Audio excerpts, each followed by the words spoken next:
गरीब की दिवाली।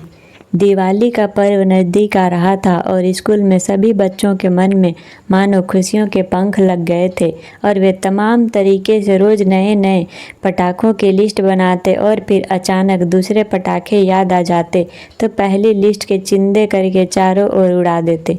कोई अपने लिए नए कपड़े खरीदने का सोच रहा था तो कोई साल भर बचत करके पटाखे खरीदने का सपना देख रहा था।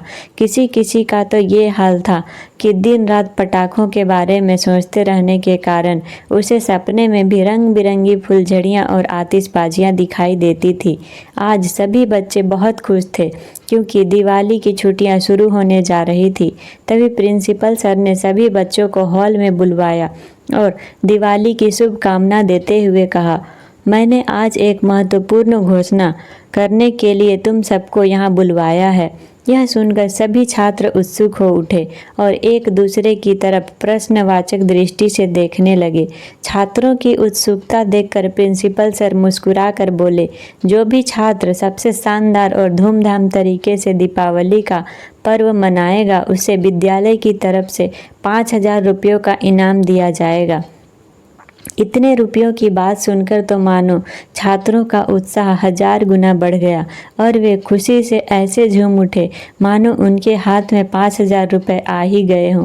वे आपस में अपनी तैयारियों के बारे में बात करते हुए और एक दूसरे को दीपावली की बधाइयाँ देते हुए स्कूल से घर जाने के लिए दौड़ पड़े। सबसे बेहतर करने की होड़ में बच्चों ने जोरों शोरों से नए नए तरीकों को अपनाकर अपनी कमर कस ली थी। झिलमिल करने वाली झालरें घरों के मुंडेरों की शोभा में चार चांद लगाने लगी। नीली, लाल, हरी, पीली और भी न जाने कितने रंगों की मेल की रंगोली उनके घरों के आगे सजकर एक नई आभा बिखेरने लगी, मानो आसमान से उतरकर इंद्रधनुष धरती पर आ गया हो। जिस दिन दिवाली थी उस दिन प्रिंसिपल सर शाम को अपने स्कूल के आसपास के बच्चों के घरों की तैयारियां देखने निकल पड़े। बच्चों ने सच में इनाम पाने के लालच में जी जान लगा दी थी और सभी ने बहुत मेहनत की थी। किसी के घर में रंगीन सितारा ऐसे नाच रहा था मानो वो आकाश में टिमटिमाते हुए तारों को मात दे रहा हो, तो किसी के घर की छत पर छोटे छोटे जगमगाते बल्बों से बनी झालर मन को बरबस ही मोह ले रही थी। खूबसूरत मिट्टी के दियों की कतारों का तो कोई जवाब ही नहीं था। जिन घरों की सजावट उनको पसंद आ रही थी उन बच्चों के नाम वह एक सूची में लिखते जा रहे थे। तभी उनकी नज़र एक बहुत ही छोटे और साधारण से मकान पर पड़ी जिसमें रंग रोगन तो दूर की बात है, दरवाजे के बाहर एक दिया तक नहीं जल रहा था। उत्सुकतावश वह उस घर की ओर चल पड़े। पास जाने पर उन्होंने देखा कि कमरे के अंदर से दिए की मध्यम रोशनी का प्रकाश आ रहा था।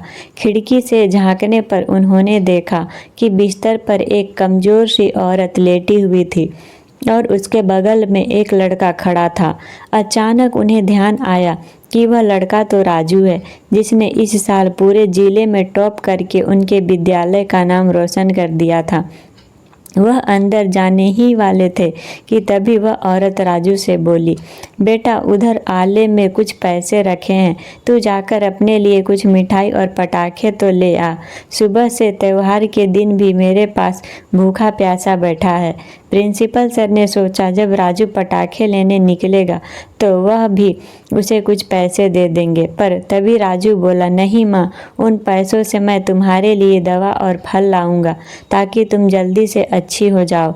यह सुनकर उसकी माँ की आंखों से आंसू बह निकले और वह बोली, बेटा तुझे तो पटाखे बहुत पसंद है ना, इतने सारे पटाखों की आवाज़ें आ रही है, क्या तेरा मन नहीं कर रहा कि कम से कम तू एक फुलझड़ी ही जला ले। राजू यह सुनकर अपनी माँ के आंसू पोंछते हुए रूंधे गले से बोला, तुम जल्दी से अच्छी हो जाओ माँ, हम लोग अगले साल साथ साथ पटाखे फोड़ेंगे। उसकी माँ ने खींचकर उसे अपने गले लगा लिया और फूट फूट कर रोने लगी। यह देखकर प्रिंसिपल सर सन्न रह गए। उस अंधेरे कमरे की रोशनी ने उनके मन में एक ऐसा उजाला भर दिया था जिसकी चमक के आगे सारे शहर की रोशनी फीकी पड़ गई थी। वह अंदर जाकर राजू से बात करना चाहते थे, उसे सांत्वना देना चाहते थे, पर बार बार उनका गला भर आता था। इसलिए वह चुपचाप अपने आंसू पोंछते हुए वहां से चले गए। दूसरे दिन सभी बच्चे इनाम के पीछे जल्दी ही स्कूल पहुंच गए और प्रिंसिपल सर का इंतजार करने लगे।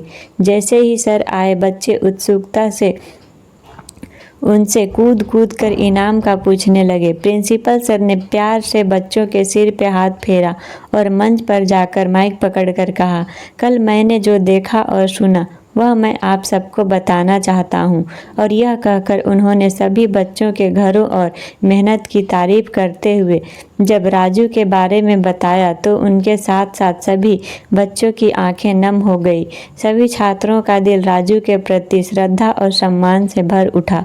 उन्होंने कभी सपने में भी नहीं सोचा था कि राजू ने पूरे जिले में टॉप दिए की मध्यम रोशनी और तमाम अभावों के बीच न जाने कितनी मुश्किलें झेलते हुए किया था। उसके माँ के प्रति असीम प्रेम ने सबको आज निरुत्तर कर दिया। उन्हें एहसास हुआ कि वो अपने मम्मी पापा के बहुत महंगे कपड़े और पटाखे खरीदने के बाद भी कभी खुश नहीं होते, बल्कि उन्हें सारे साल कहते हैं कि उन्हें दिवाली में तो खास मज़ा ही नहीं आया था। प्रिंसिपल सर ने रूंधे हुए गले से पूछा, बच्चों, अब यह फैसला मैं तुम सब पर छोड़ता हूँ कि इस इनाम का असली हकदार कौन है। सभी छात्रों ने एक स्वर में जोर से चिल्लाया, राजू। और फिर वे सब एक कोने में खड़े खुशी के मारे राजू को खुशी के मारे उठाकर मंच की ओर ले चले, जहां पर प्रिंसिपल सर ताली बजाकर उसे गले लगाने के लिए खड़े थे। और अब बच्चों को भी घर जाने की जल्दी थी, क्योंकि आज उन्हें अपने मम्मी पापा से माफ़ी भी तो मांगनी थी। और यह दिवाली राजू के साथ साथ सभी के जीवन में बहुत खुशियां लेकर आई थी। दोस्तों, कहानी कैसी लगी ज़रूर कमेंट करके बताएं।